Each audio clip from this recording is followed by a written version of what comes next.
Sports stories from the 419 in Northwest Ohio, brought to you by a voice you know. It's time to go around the area and around the Hearn.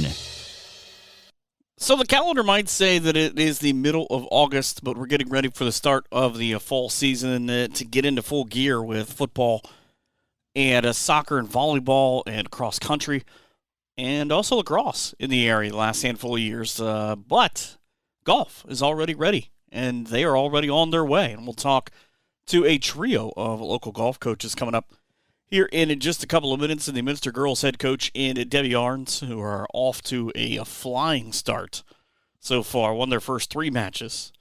Ottoville already picked up a couple of wins with the head coach in the PCL Coach of the Year from a year ago, and Keith Utendorf, the most frequent guest of this podcast, and Kevin Brandt, who's already taken on the Ottoville Big Green, the coach at Leipsic, who themselves picked up a couple of wins after we actually recorded a couple of these, and that's kind of the one problem. I tried to get to golf as early as I possibly could, but with it starting almost as certain as everybody else gets ready to start their just regular practices on the 1st and the 2nd, 3rd, 4th, 5th, kind of a hard thing to keep up with.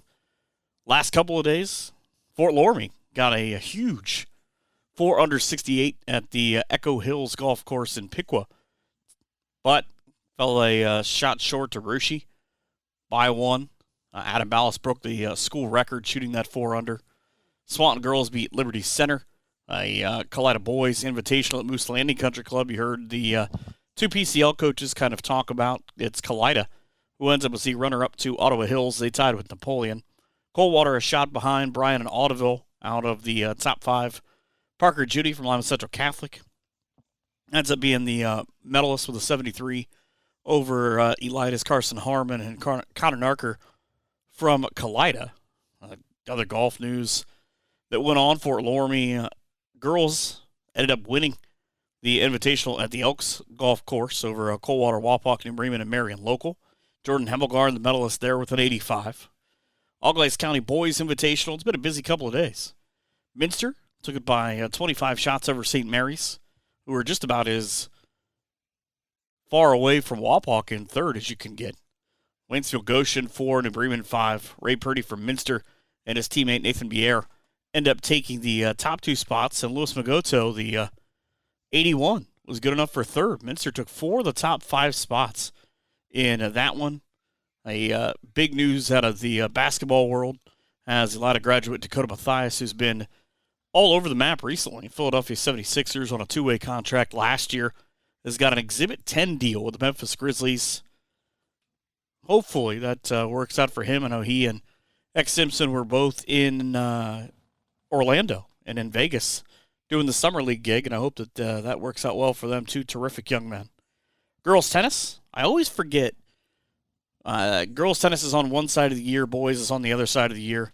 Shawnee opens up with the defense of their Western Buckeye League crown that they won a year ago by beating the NWC's Bluffton 4-1.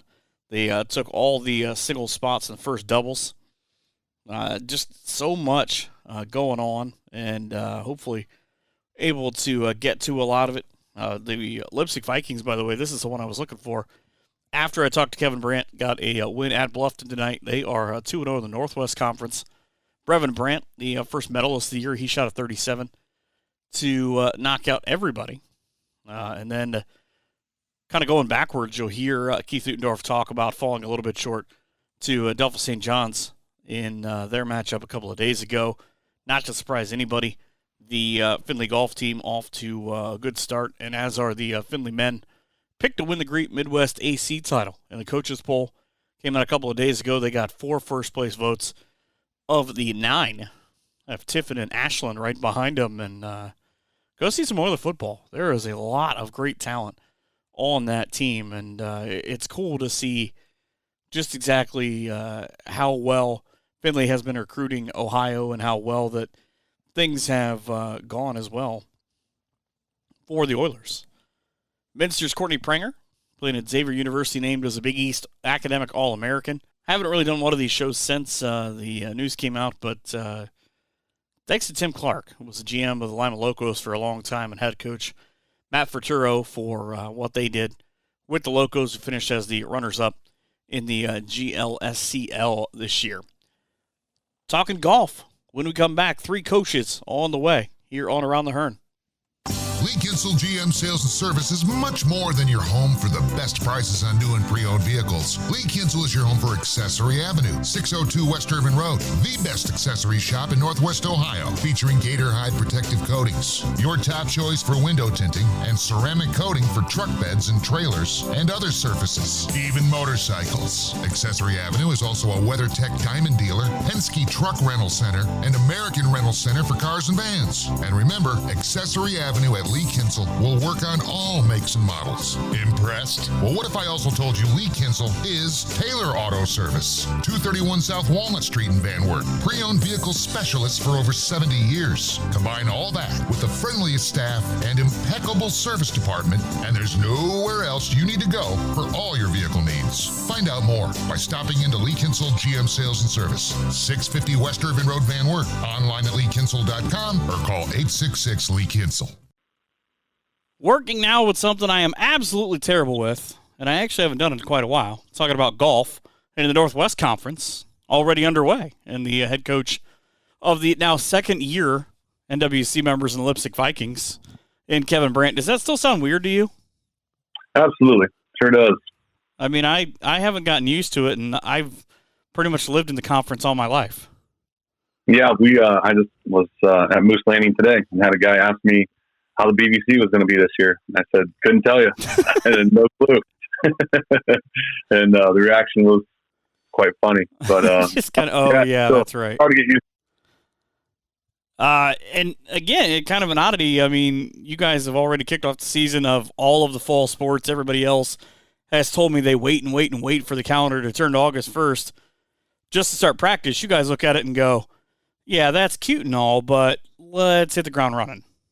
Absolutely. That's why, golf is so different in so many ways. We had a whopping 4 days of practice and then an 18-hole invite on Friday at Bluffton. So yeah, we're it's off and running. Then we got 2 more matches. Actually, one tomorrow and one Wednesday. So, and they're all league matches in our case, being in 2 leagues. So they're not much it's all full go once it gets started. Well, we've talked about that, especially with basketball in the past. That with you being at Leipsic for so long, of being in.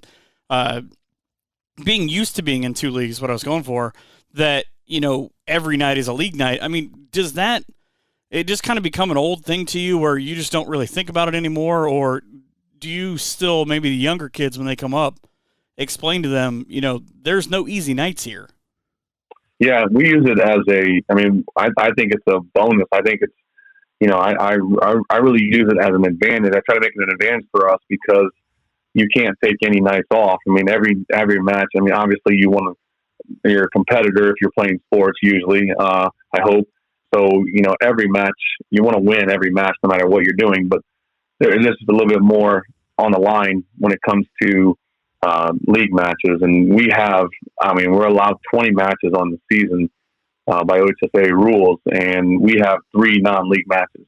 So, and we have 2 invites and 3 non-league matches. So basically 15 matches are leagues plus, like tomorrow there's 4 teams. So there's 3 other teams involved. So, you got the point system with, going for player of the year and first team, second team. So every match is so important. These guys know it. I think it's an advantage because when I get a team like I have this year who we want to contend, and I think we can contend, at least, put a scare into the top teams in our league, it's going to help us down the stretch when it gets to NWC and PCL and then even the sectionals and, hopefully the district will be, pressure will just be a made up thing in our mind because every night there's pressure.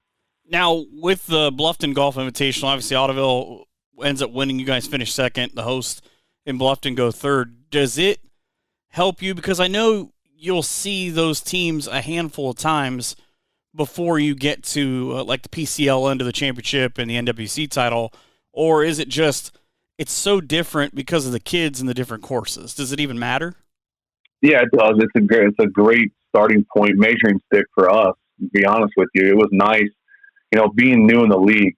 I'm still not familiar with how good the NWC is going to be this year. I mean, I just don't remember how many kids were seniors last year. It was such a crazy year as far as, just a kind of a whirlwind. And I don't remember, only being in there 1 year, who's seniors, who graduated, who's going to be. So, somebody asked me there today, and I kind of guessed on who. I think Lincoln View is going to be pretty good, but I think it's going to be pretty wide open. Jefferson has a good player, and Isaac Allmeyer. It's going to be. I think it's pretty wide open. So it's hard to know, how good they're going to be. But so that was important for us, that match on Friday, because an invitational on Friday, because we have everybody back from last year except Mason, and obviously that's a big void to fill. But Kevin Brandt is going to hopefully fill that void quickly, and maybe not as well as Mace played last year, but he's still going to be right there. So we really wanted to see where we stood. We know Ottoville is going to be the favorite in Putnam County League with obviously Clyde's area all the time.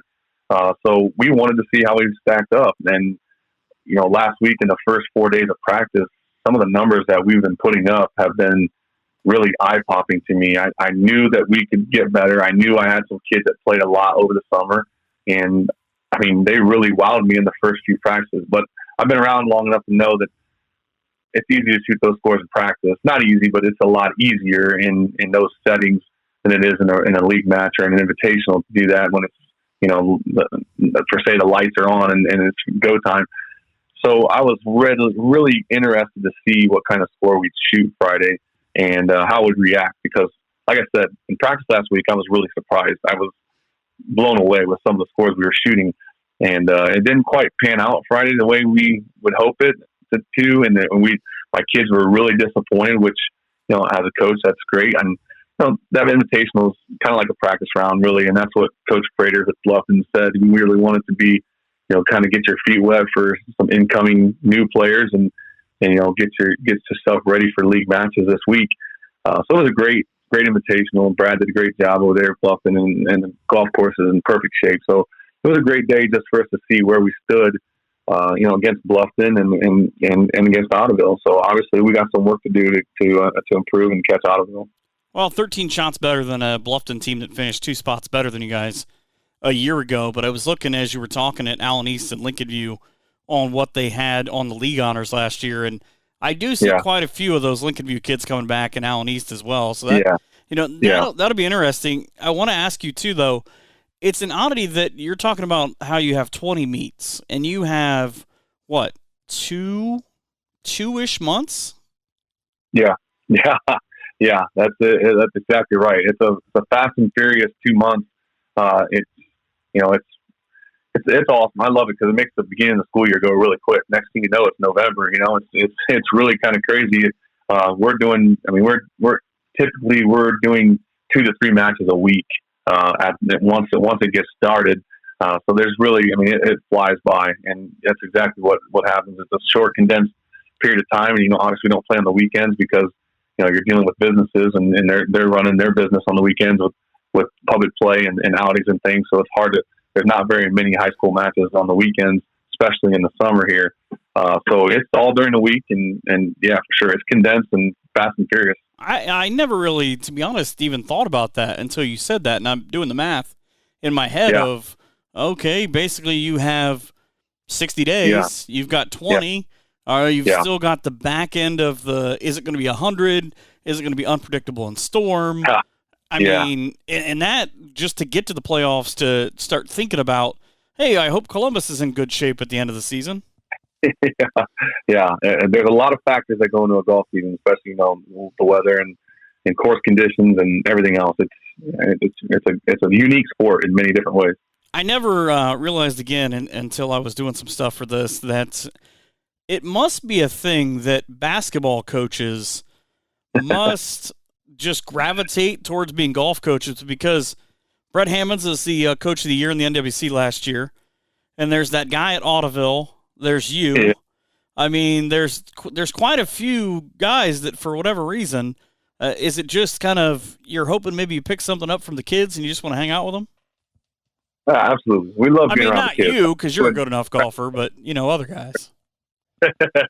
I don't know what it is. That's a great question. I've often thought that too. I guess obviously because you can't be a football coach and go coach golf, so that pretty much eliminates that. So and there are some baseball guys too. I did early in my career. There were a lot of baseball. It seemed like there were a lot of baseball coaches that were golf coaches. So I can see those two things going hand in hand, and hand-eye coordination and things like that. So, but you're right. We in our area we do have a lot of basketball coaches that are golf coaches. So I can't answer why, but it does seem to be that way. You are right.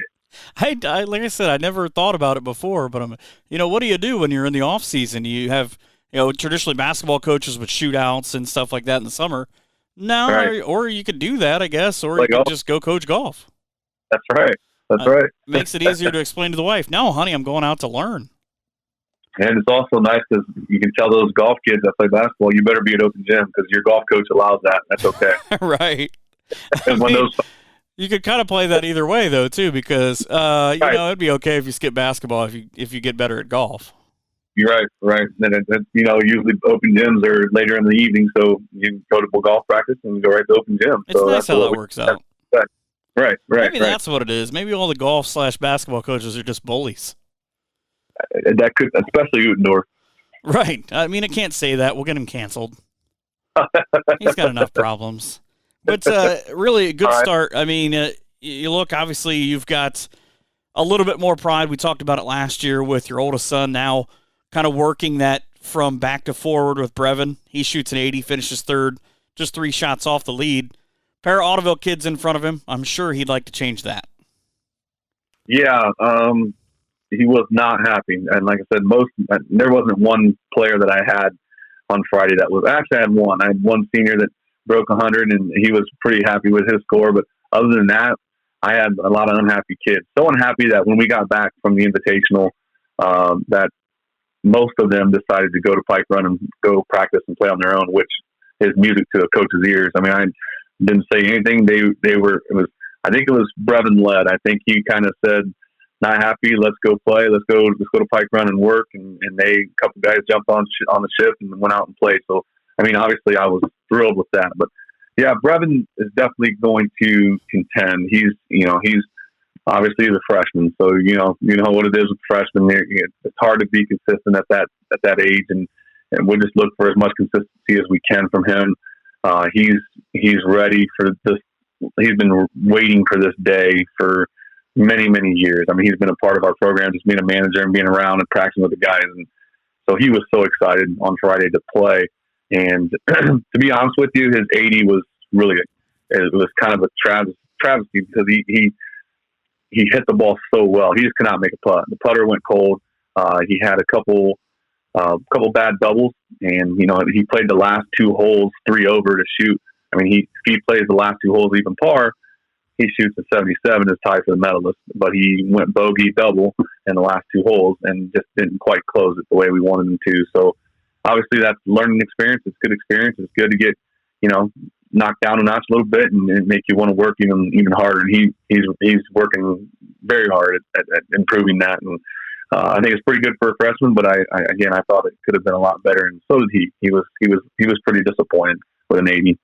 With the obvious exception of Moose Landing, because you do so much there and you spend so much time there, it doesn't count.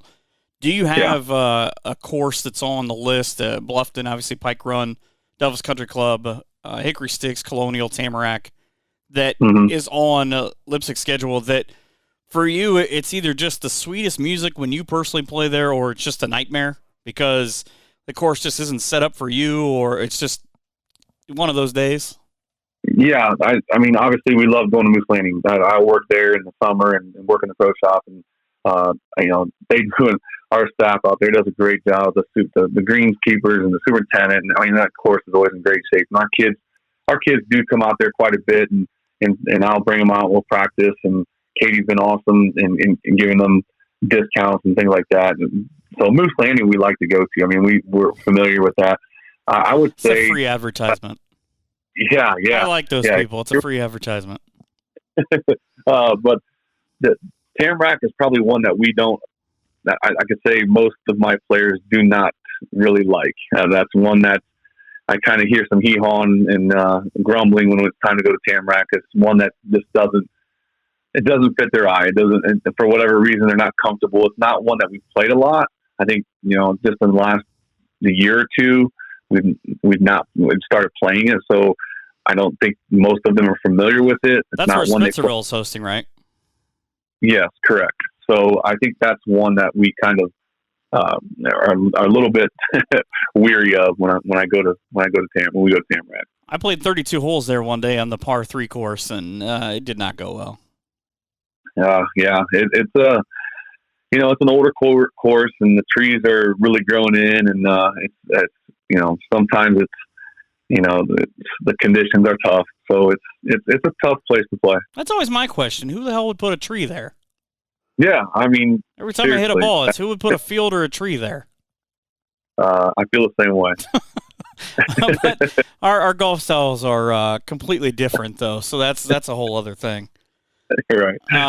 Yeah, I enjoy. I love the fact, though, that kind of the interesting thing of the way that your schedule sits up.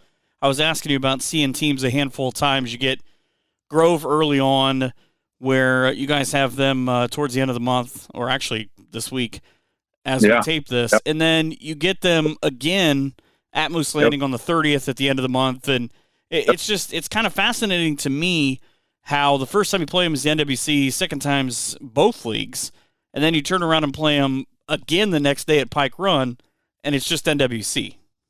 Yeah, that is kind of crazy, and it's like even with Bluffton. I mean, we played at Bluffton Friday. We turn around and play at Bluffton tomorrow against Bluffton, and then we play Bluffton on Wednesday at Pike Run. So we're getting Coach Prater out of the way right away. So that's it. The scheduling is weird, and I really, after last year, I really wanted to sit down and dive into it. And it's still hard to schedule things, with the golf season, because it's so, like you said, it's so quick and there's so many teams involved. With when you got a quad match, you got to work around 4 different schedules, and that's really difficult. And especially, like I said, with us in 2 leagues and trying to get all those league matches in. So yeah, it is unique in the fact that just seeing so many things. I'm still trying to get used to the home and homes, the NWC doing the home and homes, seeing those teams that many times, and then sometimes even the way it works out is you're not even really playing that team in the NWC. They just happen to be there that night because they're playing a different team at that home site. So that even gets even more confusing. We'll show up sometimes, and I mean, we might see. I know. Last year we played Allen East like 5 times, but only 2 for the league because we just happen to be playing. If they come to Bluffton and we're going to Bluffton, we're actually not playing Allen East because it's neither one of our home courses. If that makes sense. So we get integrated in the schedule, and they're not really league matches, but we're playing them. So it's that makes it even more difficult to figure out sometimes. I really had a flow chart and some aspirin. Yeah, I really had a hard time last year figuring out. All right, I'd go to the matches. Who are we playing for league, and who is this? Just trying to get accommodated to or figure out who's home course and everything else. So it was. I think I got it. Well, and then you've got the oddity that from the 10th, the 5 matches and through the 22nd, where because you're not in school yet, you go to PH. You've got Miller City and Patrick Henry, and these obviously all being at Pike Run, where you play at 9 a.m. and then you don't even have the possibility because of school and everything else of playing until 9 a.m. again for a whole month with about 15 different matches in between.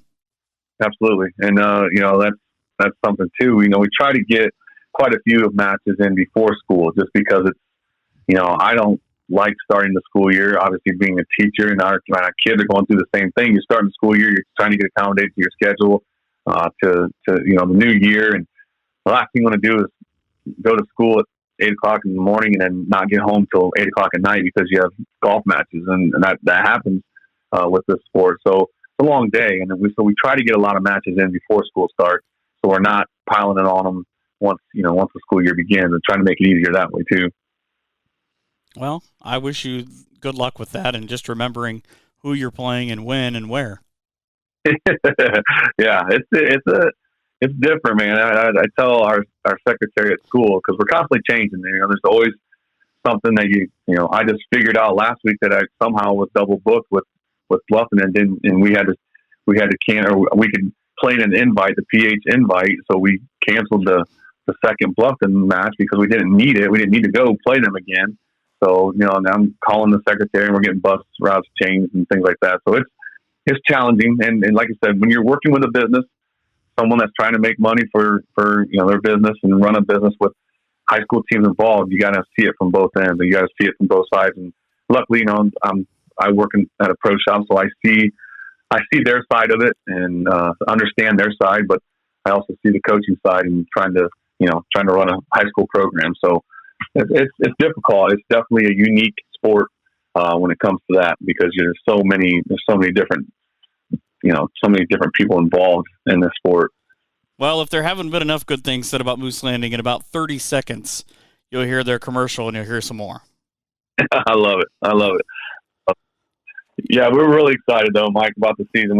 Last year was our first trip to districts in school history as a team. So, we're trying to build on that. Obviously, I actually have 4 kids this year in junior high that are interested in playing. So we're actually getting some junior high kids involved and doing some work with them, and maybe scrap a couple of matches together for them. So I just feel like our program is going in the right direction. And I'm blessed with 4 freshmen that come in that I think are going to have a nice career. And I'm really excited about a few of them and what I've seen so far.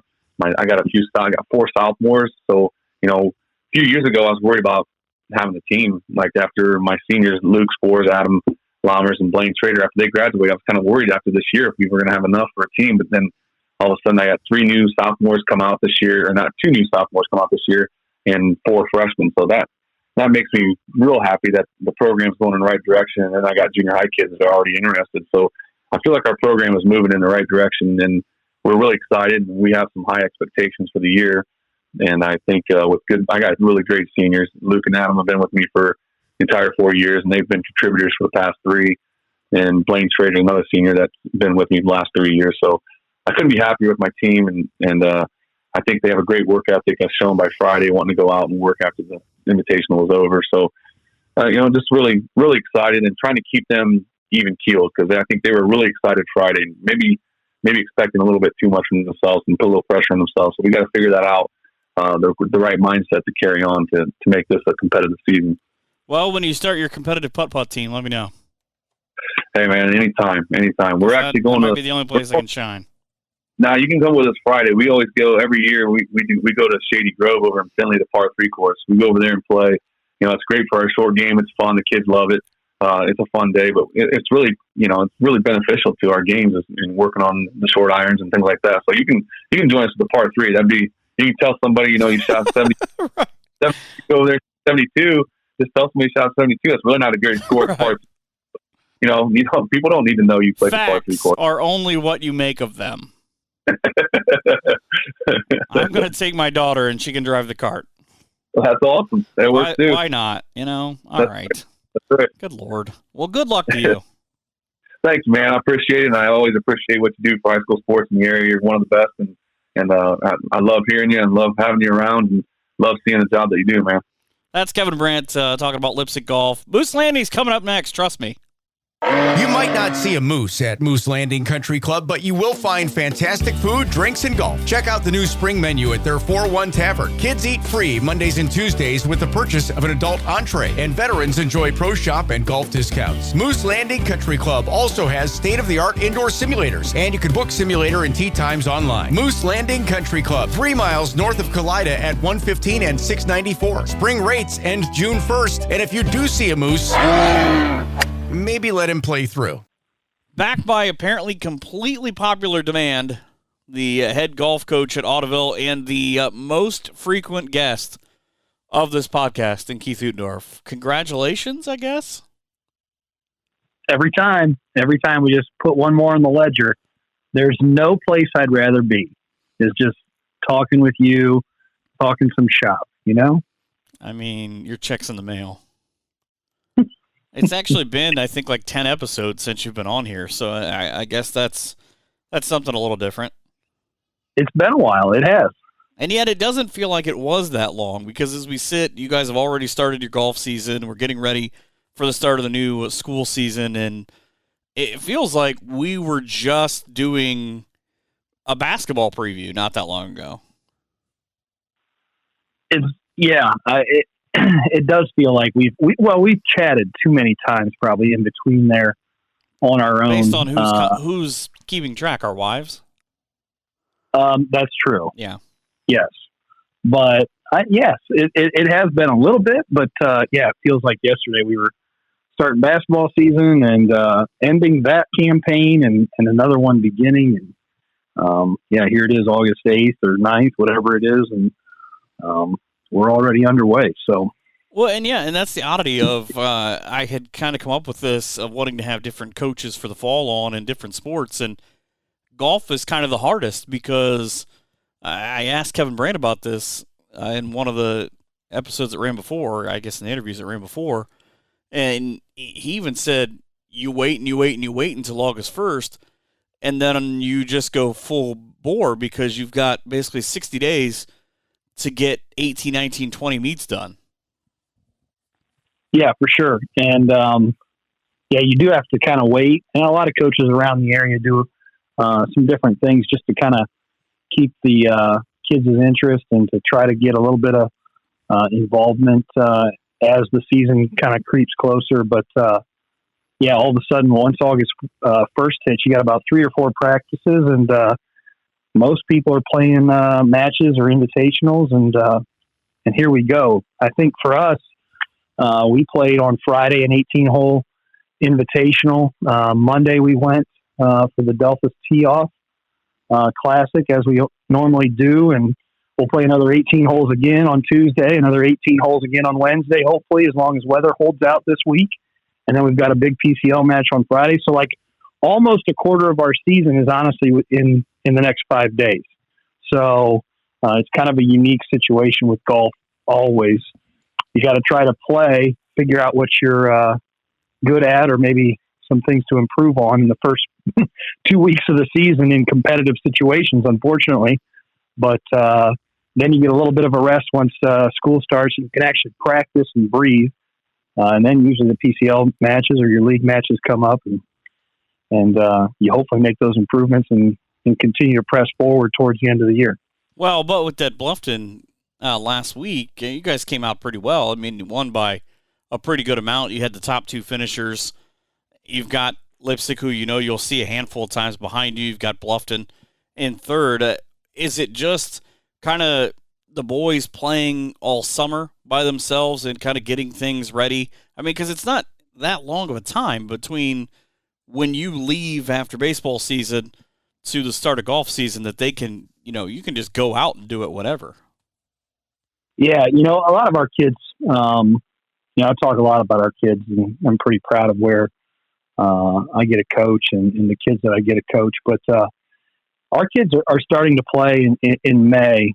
They've got their memberships at Delphus Country Club, and they go out and play. And once May hits, they're usually honestly out there once or twice a week. And I'm blessed to have kids that love the game of golf. They want to be better, and so they prepare that way. And so I don't have to do a lot of convincing to come out in the summer. They do it a lot on their own. And then so once August 1st hits, a lot of our guys are at a point where they're ready to play and compete. Obviously, there's still things to improve on, and we did play pretty well on Friday, but I think a lot of our guys also noticed a lot of places where we could have kind of cleaned some things up and probably shaved a few more strokes off than where we finished already. But that's what you got to try to learn in competitive situations instead of just playing with your buddies on a Tuesday night or a Wednesday night after you get done with the work day, because a lot of our kids work too. But I think those competitive situations are going to help teams figure out and individuals figure out where they need to get better at. So we're off and running, and like you said, we did play pretty well on Friday. Today we played pretty well as well, but there's still things to certainly improve. Oddly enough, you guys shot almost the exact same score. At Bluffton, a 324 was good enough to win by 27 shots.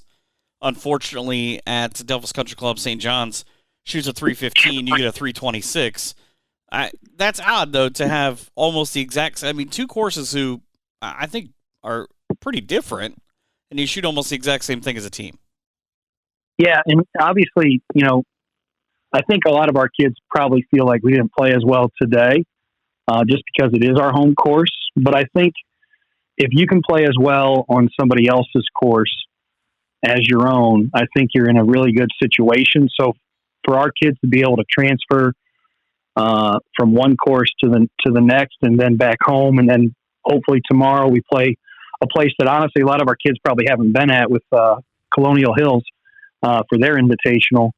We want to see how that translates to somewhere where we're not used to again as well. So, I think if your game can travel, just like in soccer and football and basketball and baseball, and if you can go and have your game transfer to another place and play as well, hopefully, as you do in the comforts of your home, in this case, our home course, then, I think you feel pretty good about how you can kind of approach each and every day and improve. So, the scores are pretty similar.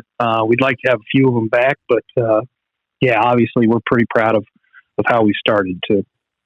Well, from looking at it, Keaton's off to a heck of a start. Shoots a 77 and is the medalist in the Friday one, and then almost the exact same score, 76 for this one. Finishes in third, a couple of shots behind a couple of St. John's guys. What does he bring you? I know, obviously, being a multi-sport kid, of kind of as a leader with the rest of that group. Yeah, for sure. Yeah, he's one of our leaders, and he loves the game of golf. He's been around it since he was a freshman in competitive situations. Even before that, with Lima Juniors, he's been a kid that's always went out and played and put himself in competitive situations. He hates to admit it, but I think his brother kind of helped foster that a little bit within him. He doesn't have necessarily the sibling rivalry present with him with his older brother Carter, our number one last year, having him be there every day competing, but he has his own aspirations and wants to be really good for himself. And so he's really approached the game. He's put in so much time to get better. He competed all summer in the Lima Junior circuit. So he's come out and played pretty well. And I know for a fact though, he wants to have a couple of holes back, especially number 9 and number 18 today, to kind of finish each one of those segments. He probably gave away a stroke or two if you were to ask him. And I think those are situations where he knows he can get better, and he wants to, and the next time out, he's going to. That's what I love about him. He's one of the leaders. And I guess the other one, I'm pretty proud of a lot of our kids. We've got 11 boys that are in the program. We've got 4 girls this year, so we're able to kind of field a girls team as well and get some matches in. We got our first match in today with them. So we've got a lot of guys that are interested, guys and girls that are interested in golf at Ottoville, and they want to get better. I'm really proud of the top 4 that we've got coming back. We've got 4 of our top 6 back from last year. Keaton's obviously one of them, but we've got Grant Lease, Michael Turnwald, and Jace Langhouse. You mentioned multiple sport athletes. There's 4 of them right there that have to endure me for the better part of 8 months of a calendar year in some fashion. So perhaps they should be given some sort of medal for that accomplishment to make it through that experience above anything else, I guess. But those kids, all of them, all 11 of those guys are getting better. The top 4 are just the tireless work ethic that they put in is commendable. So, we're pretty proud of all those guys. I had asked Kevin Brandt about this, and I'll ask you because I really am curious if there's some sort of correlation between these two things, but it seems like nearly half or so of the golf coaches in the area seem to be basketball coaches. Between you guys, you've got Brett Hammonds at Lincoln View, and I know there's a couple others.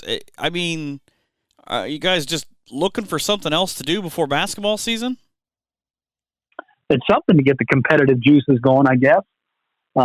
It just might mean also that we have too much time on our hands in the summer, that maybe we like to play and then use that to parlay into that competitive. Might as well get paid for it.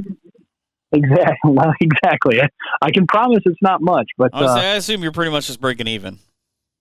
For sure. I mean, 6 hours on the course, trying to run around, find 15 kids somewhere somehow from holes 1 through 18 typically isn't there's I don't know what the hourly pay is for that, but oh yeah, it's like play by play. You don't want to break it down.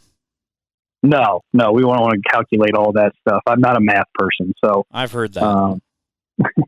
I've seen your basketball stats. I understand. Yeah, we yes. Yeah. Statistics are a far cry. That's from an me. October conversation, I think. Absolutely, but yeah, there are a lot of basketball coaches. I think. Yeah, I don't know.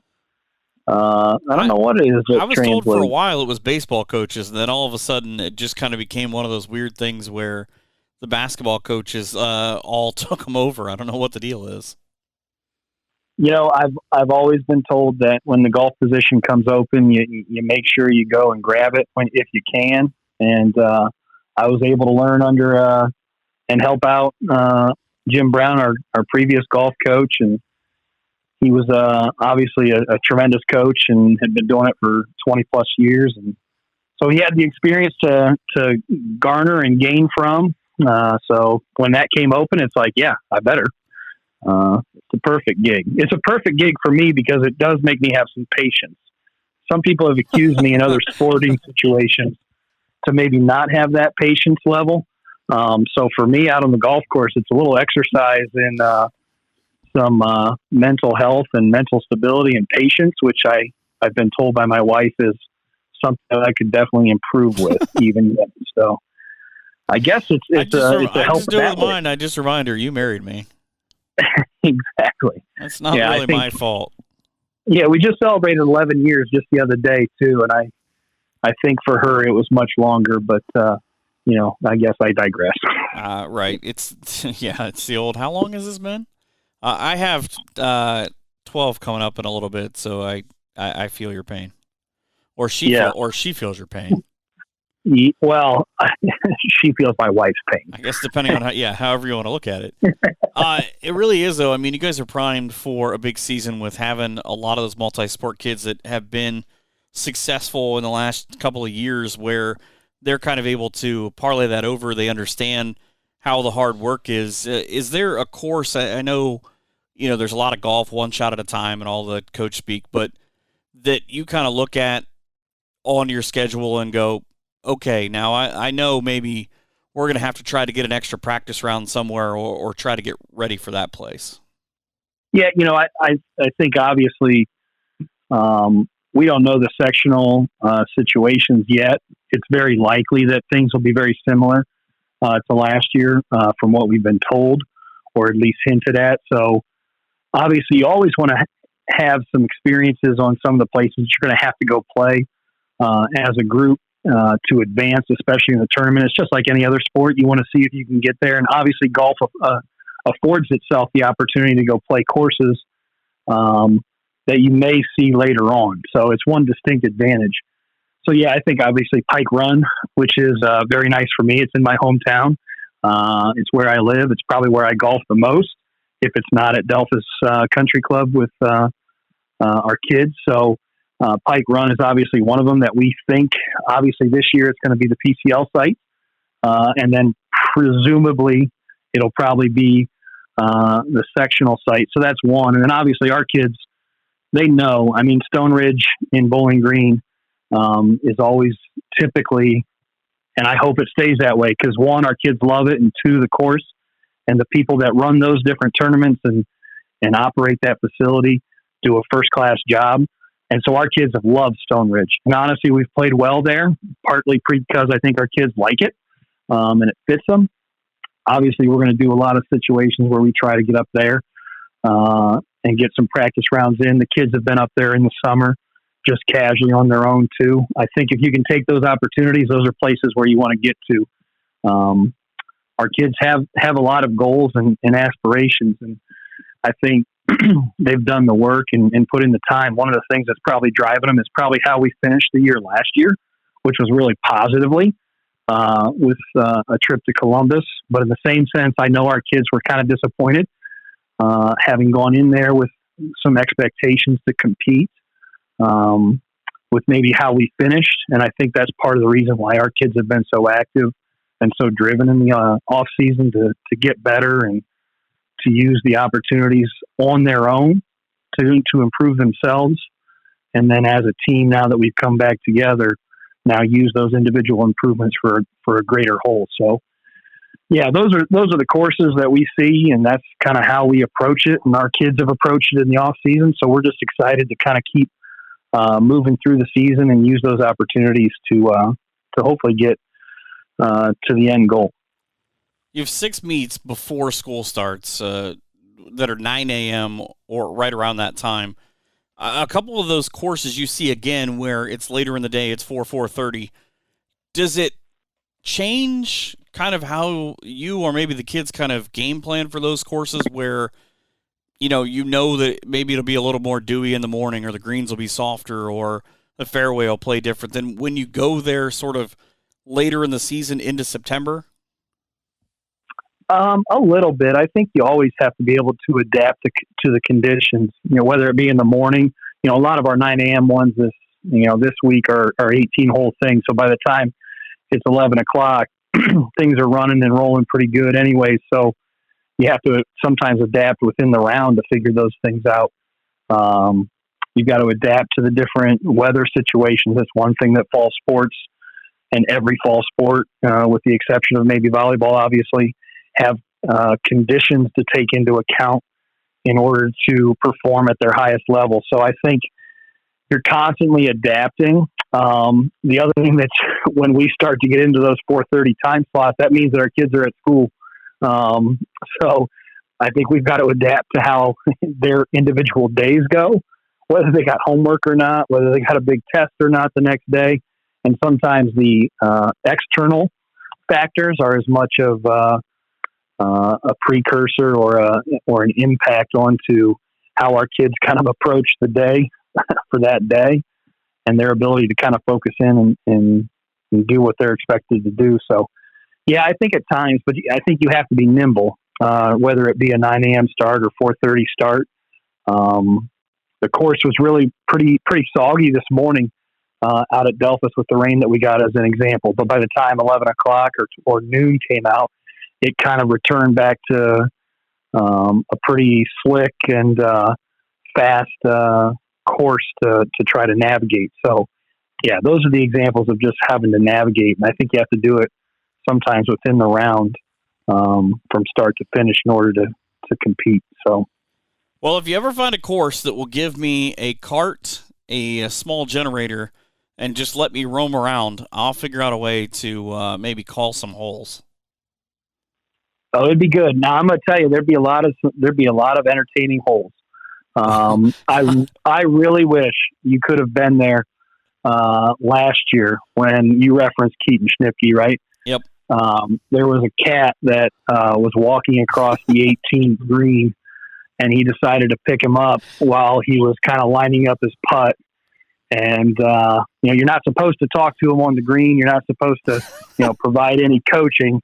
And so I'm just biting my fingernails off, wanting to tell him to, straighten up and focus in a little bit and all that song and dance. And he just throws the cat off to the side, makes his putt, walks off, pets the cat. The cat wants to follow into we played a shotgun start, I think. So I think he was going to one's tee right after it, and the cat wanted to follow. I think at that point, somebody in the crowd shooed the cat away, but I think it was attached to Keaton. So, that would have been a good call. I would have loved to have heard your kind of analysis of his approach to that putt going on to 18. That would have been. Well, that maybe you can use your poll as the PCL Golf Coach of the Year for the tournament to make that happen. Yeah, I'll let you know. Right. They give out a lot of awards to undeserving people sometimes, and there is probably one of the best cases of that situation. So it's fine. You can say sure. I've been told to stop giving suggestions. I've been told a lot of things that I usually probably don't listen to. So, well, I wish you all the best. Good luck to the kids, and I guess try to keep winning. That's pretty much all you can do. Yeah, we're pretty proud of our kids. We're ready to go. We've got some some good, one good senior, we only have one Wow. one senior. And I'm really impressed with his approach, going into this, and our kids in general. We're going to play a lot of golf and try to get better. And yeah, we'll see if we can keep things rolling throughout the year. That's Keith Utendorf, the golf coach for now at Ottoville High School. Back with more in just a couple of minutes. Ted's Market at 311 East Washington Street in Pandora has a full line of groceries and meat products, including Big Bologna and Ted Hots. Ted's also has produce, frozen food, and Shell gas.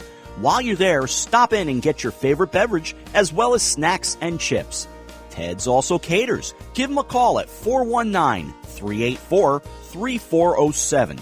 Ted's Market at 311 East Washington Street in Pandora, serving the Pandora area for over 25 years. Off to a pretty good start already. The Minster girls golf team, as we get early on in the season, it is going to be probably to the end before we even realize it. Deb Ahrns, the tenured, can I use that, golf coach at Minster now? You don't say seasoned, right? Seasoned, yes. That's what I was looking for. Everybody always says, every time I introduce a coach and I say the number of years, it doesn't matter what it is, 1 to 50, whatever, they always say, when I hear it that way, it makes it sound like I've been here forever. So I've tried to come up with new ways to describe that. Well, I haven't been here forever. It's like, this is my 19th season coaching high school, and we played against Lincoln View, and the coach is now for Lincoln View. I was coaching high school golf when she was in high school, and she has a 10-year-old daughter, so that makes you feel. I have gotten a little bit of that in broadcasting, to where my high school teachers, and I graduated in 01, I'm getting their kids when I'm doing games, and I just kind of sit there and go, yeah, I remember when that kid was in diapers. So wait a second, what's going on here? Right. What's the age makes cowards of us all eventually, or something? That'd be a good line to use in there. But yeah, I love it. See, the challenge is that I love doing what I do. So, well, I see why. I mean, you guys got to go to Hilton Head in May and June. We went to golf clinic there at Sea Pines Golf Academy. Yeah, that's great. Yeah, they do a fundraiser and raise money for that. So that's what. I mean, that's not a horrible place to go down and take the clubs to. No, it's not. Not at all.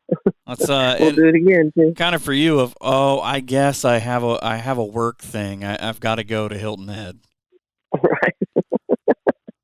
So they loved it a lot. They did really well there. It was fun. They had an amazing time. With that kind of, and I've asked a couple of different golf coaches about this, with the oddity of the way the season is, where you're waiting and you're waiting and you're waiting for August 1st to flip the calendar, and then you just go into hyperdrive for the next 2 months trying to get every one of your meets in.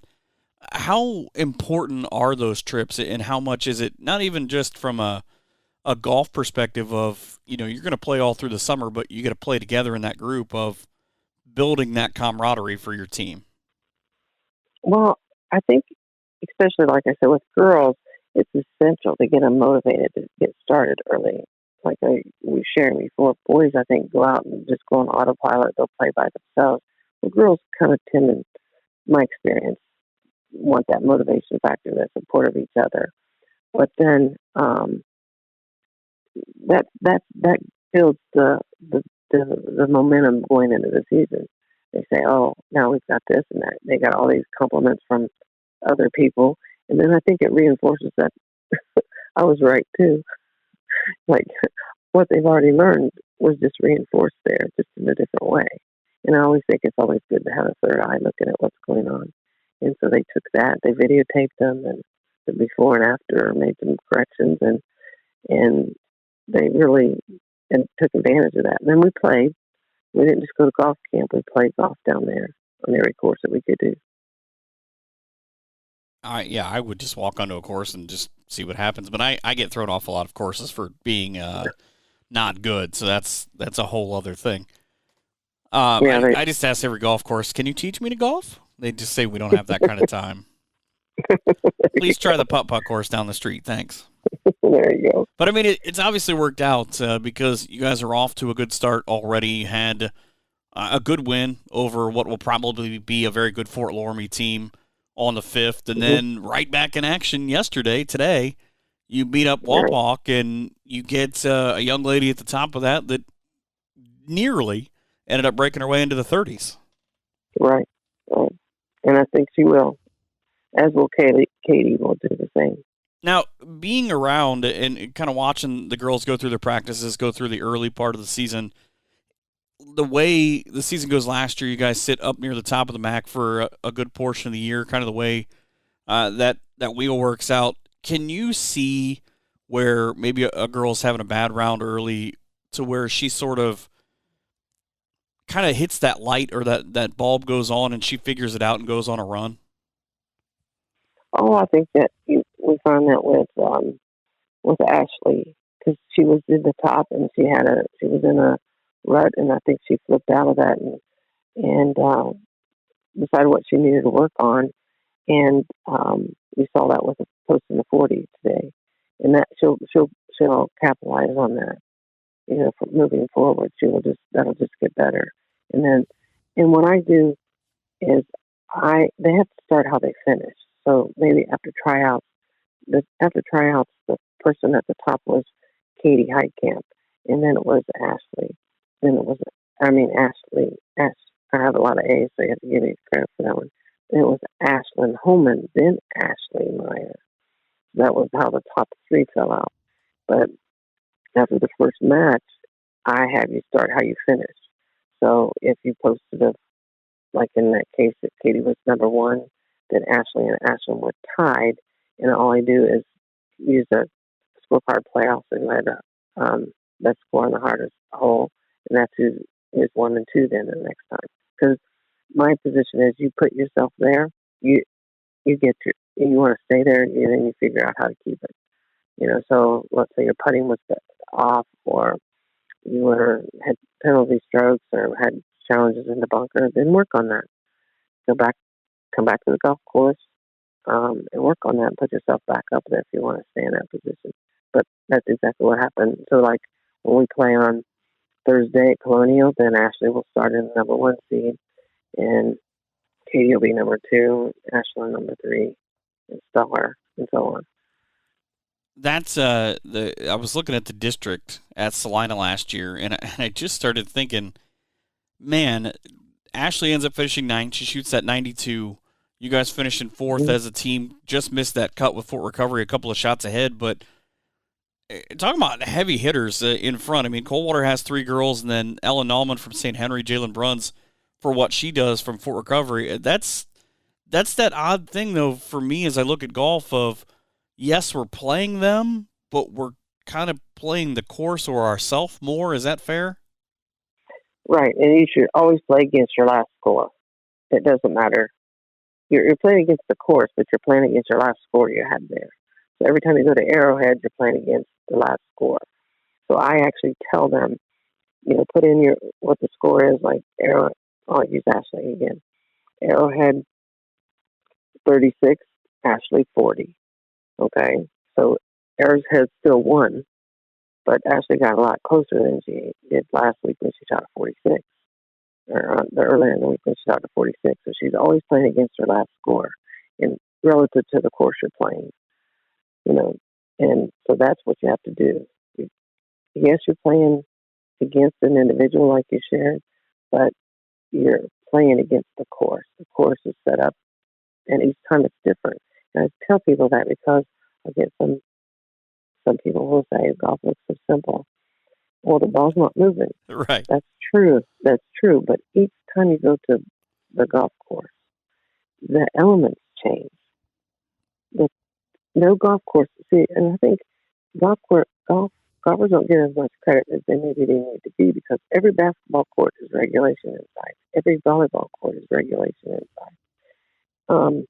When you go to play golf, you'll play at Arrowhead, then it might be 1,000 yards that we were playing today, but then you go to the next course, and now it's raining. Like last night, we were doing a sand lesson, and I took everybody out to do a sand lesson. Well, we got it dumped on us. Like, we were only out there half an hour, so I had a nice soft sand lesson and taught splash outs and punch outs. And then we come back out, and I had balls in the bunker because we got dumped on. And I said, so, okay, it's a teachable moment. Now we have, it looks like concrete. Now, how do we handle these? So we took the balls that were in there, and then we took the opportunity to take relief because now we had casual water in the bunker. And how do you go about that? So we just stepped right into the next page. But golf, you have to kind of, golf is layers. You have to, kind of like a parfait, you have to build all your skills so that when you face that hard pan sand, what do you do about it? Because 30 minutes ago, it wasn't like that. You know, you might have, if that had been a match and we'd had to delay, what you did 30 minutes ago out of that bunker is not going to be what's going to happen the next time, the next hole. So I think that's the thing that's pivotal, is for them to realize that having a toolbox of things you can pull out and going that deep is critical to being able to have confidence and your playing ability in whatever situation that you get into. Like we have a responsibility at the golf course. We do course maintenance, and when we do the course maintenance, we pick particular holes. And actually, for my JV team, I picked driving range and hole number 9 from them. But I have them shag all those balls on a Sunday night back into the driving range, because on Monday mornings they usually close the driving range at Arrowhead so they can pick it and mow it.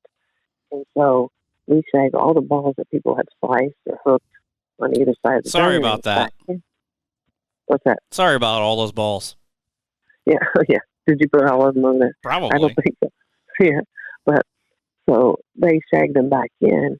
And just last night, I had a freshman say, she looked at me and she said, Mika said, well, I said, so tell me why you think I would think this is important. She goes, well, after hitting about 50 balls, she goes, because you get to hit balls from everywhere and lots of different situations. Exactly. Smart kid. And that builds your confidence from moving forward. Like, right. So then if you get it off the fairway, you don't, throw your hands up and think, oh, great, what am I going to do now? And so then, you're punching out because you know how to get out of it. So you're playing the ball back of your stance because you don't want the grass between you. Getting it out of a hole or whatever you're getting into. And then you practice hitting backward shots out of there last night, too. So, like I said, you got to build a deep box, a deep toolbox so that, those 14 clubs can work to your advantage in a variety of situations, and you don't ever feel stuck, So, plus, one thing I'll say is I'm a strong advocate of chipping, learning to chip. And when I stand on the fringe to chip, because a lot of girls are going to be short, they never think that, club up or whatever. But when I stand on the fringe and I'm chipping for the ball to go in. And most of my girls play basketball. And I said, when you stand on the free throw line, are you there to throw it up and get it close, or are you there to throw it up and get it to go in? And they look at me like I'm dumb. And I said, so you look at it, and they said, to go in, coach. I said, well, that's your free throw line. When you're standing there chipping, that's your free throw line. I don't want you to think get it close. I want you to think get it in. I would imagine that Mike West has probably got the exact same theory. I would like for you to make every single one of those, please. Thank you. Well, when we did our sand lesson last night, I just saw one of the greatest sand players in the world in history of golf. He never finishes a sand lesson unless he hits a splash out in the hole and a punch out in the hole, and that's Gary Player. So he doesn't finish a sand lesson or a sand session, practice session, unless he gets a splash out in the hole and a punch out in the hole. And those are two. The punch out's a difficult shot. I don't care who you are, but he doesn't leave until he has one of each of those in the hole. So that just says that's why he's the greatest player, right, sand player in the world. So I was telling my girl that because if you pick one part of this game, be really good at it because somebody else is not, So like a share, I teach them to hit the ball backwards. And someone will say, well, why would you bother with that? And then I showed them last night on the edge of a bunker where one foot would be in, one foot would be out. Well, stand with your feet at the back and the top of the bunker, and you're not in there. If your ball's on the long fringe of the bunker, or beside a tree, or on the edge of a hazard, and so, or you'd have to stand in the water, and this way you can stand like backwards and just hit it backwards, and not even have to take the release. So there's a lot of options out there, but you have to practice those. There's not things you just like. I looked with the U.S. Open, and Tiger Woods was on in a hole, and he got on his knees in a bunker and hit a shot out. Well, that's not something he just decided to do that day. He practiced that. He put it like 3 feet from the pit. I'm going, how does he do that? So after that, I figured out how I could try to do it too. But I'm not very good at it. Tiger's much better than me. But you, like I said, but you gotta make it fun. Like I try to make practice fun like that. So they go home and like Mika went home and told her dad, "Do you know I learned to hit a softball backwards today?" I mean, her dad. To be fair, I came home and said that a lot about my golf, but someone didn't teach me that. It just kind of ended up that way. It was intentional, right? It's like the bowling ball you dropped behind you. Right. Yeah. I feel like I owe you money as a golf lesson for this conversation. Oh, wow. Like I feel like I might actually be able to go and not get kicked off a course right now. There you go. Well, of course, it's 10 o'clock at night, so maybe not. They may kick you off now. Right. It just depends on who it is. You guys have got a big one coming up at Colonial on Thursday. As we tape this, it's Monday. And then quite a few matches. I love seeing Florida Friday. Yeah, that's pretty good too. Mm-hmm. We just found out the sectional not going to be there this year. I have heard a lot of people mention that there were going to be a lot of different changes with the sectionals this year. I didn't. I told the athletic director, where are we playing at? Because we don't know yet. I feel like a conversation for a different day. Who makes these decisions? Right. I get in trouble when I get into those conversations. Yeah. So I'm just saying that, like, I've played there 17 out of 19 years. So it comes up as Minster Wildcats have been, in my 18 years, I should say it that way. 18 years, I've been to districts, advanced to districts with a team or individual. 17 out of it. Yeah, this is your 17 years. I've only not gone 1 year. Wow.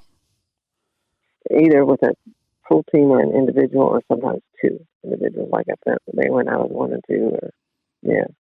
So, I mean, I say that not as being boisterous or anything, but I'm just saying the quality of the kids. The team has stayed stable that length of time. The 1 year I lost 5 seniors in the lineup. And from that experience, not advancing, and we were still D1 then. And that experience of not advancing and having the 5 seniors in the lineup is what made me go to an 8-man varsity lineup. And what I do is take 8 so that I can rotate them in and out so they get more opportunity to play. So those, maybe a freshman or a sophomore, I'll push them into the lineup so that they're playing in that varsity experience. Because the one thing about golf is only 6 players play, and even in the invitational is only 5, and sectional is only 5. And I actually think that if I were and I've advocated this in the league for a long time in the MAC, to play 8, then you could take a varsity score, you could take a JV score at every match, and give more kids the opportunity to see the courses. And it would just, open up the door, because I think that's the biggest hurdle for me in golf is the kids don't get to see the courses. Right. And I know I had a basketball coach tell me that, well, there are dead boards in some basketball courts floors, so it is different. I'm not saying it's not different. I'm sure the temperature is different, but I know it's still 72 degrees and there's no wind. Right. Yeah, Sorry. I don't think that's the same. Yeah, it's not apples and apples. And he would do, but he would do, the boys don't go for it. I'll get to that. You know exactly what it is. But Wow. this is so funny because my point is that each time a kid goes out to the golf course, it's either wind or rain or different course. And you don't get to see some of them. Like this, we'll go to sectionals with not having played that course. But I've got, and as the coach, I have to prepare. So don't tell me August or September 15th where I'm supposed to play. Then I'll have an opportunity to get my girls properly prepared. That was my point of bringing it up before. Right. Well, I don't know where I'm going if I've never played there because we don't play that north. We hardly play anything north like that. So we don't play at a lot of those schools because in the league a lot is concentrated down here because you have the MAC. And like you brought up the MAC before, I think we'll do pretty well. Coldwater will probably be up there. If he didn't lose that many people. Right. But I think Minster will probably make a lot of noise in there. Well, I hope it goes well. I wish you guys the best luck this season. I appreciate that. I have 12, so that's good. I'm pretty deep that way. Next year, I don't lose. I only lose one. I'll be Katie Heitkamp. She's a senior. But the next year, I'll be pretty solid too. Well, they're looking for a road to Columbus. It's a big game. I look forward to seeing what you guys do. I appreciate that, and I appreciate you calling and asking about the team. I always like to promote my ladies because they do a good job, and from small town, they obviously are multiple sport athletes, which is not always every school area. I think they're committed to what they're doing. I'm proud of them. I'm happy to help out however I can. Okay, and I appreciate you calling. And like I said, the one thing about, if there's anything to be courageous about, is knowing that this sport of golf, you learn more. It's a foundation of skills for a lifetime. It's not just about playing golf on the course. It teaches a lot more things outside of the golf, primarily that golf course. So that is at Minster's head coach Deb Ahrns, and we'll talk some more. I don't know what's coming up. Something's coming up when we come back.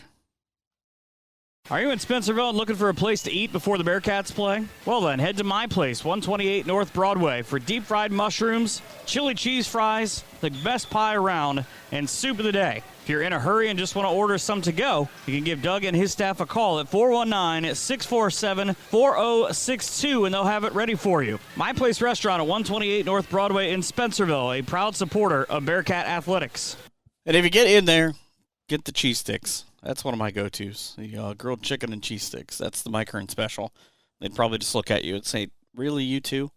But a terrific place to eat, as are a lot of the sponsors of this show. I am extremely happy. We're about to get the fall season in and go. You can hear all of the OG Lady Titans soccer games here on the local outlets, WZOQ Radio, has all of them. You get some volleyball in there as well as the Z Sports Live Bowl, which is for the 10th year now.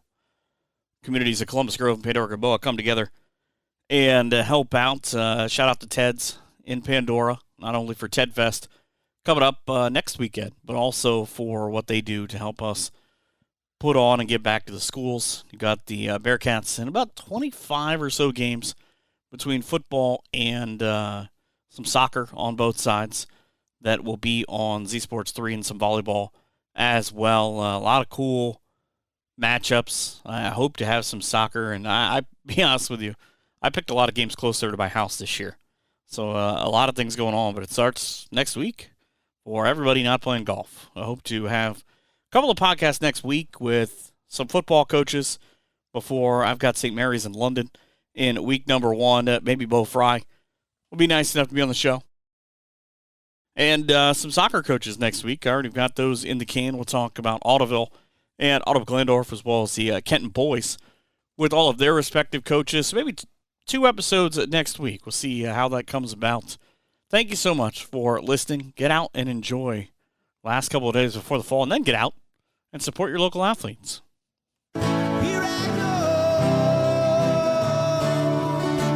We hope you've enjoyed this edition of Around the Hearn. Come back next week for more local stories from the NWO. But until then, be sure to follow us on Twitter at Michael Hearn PBP for more great area content.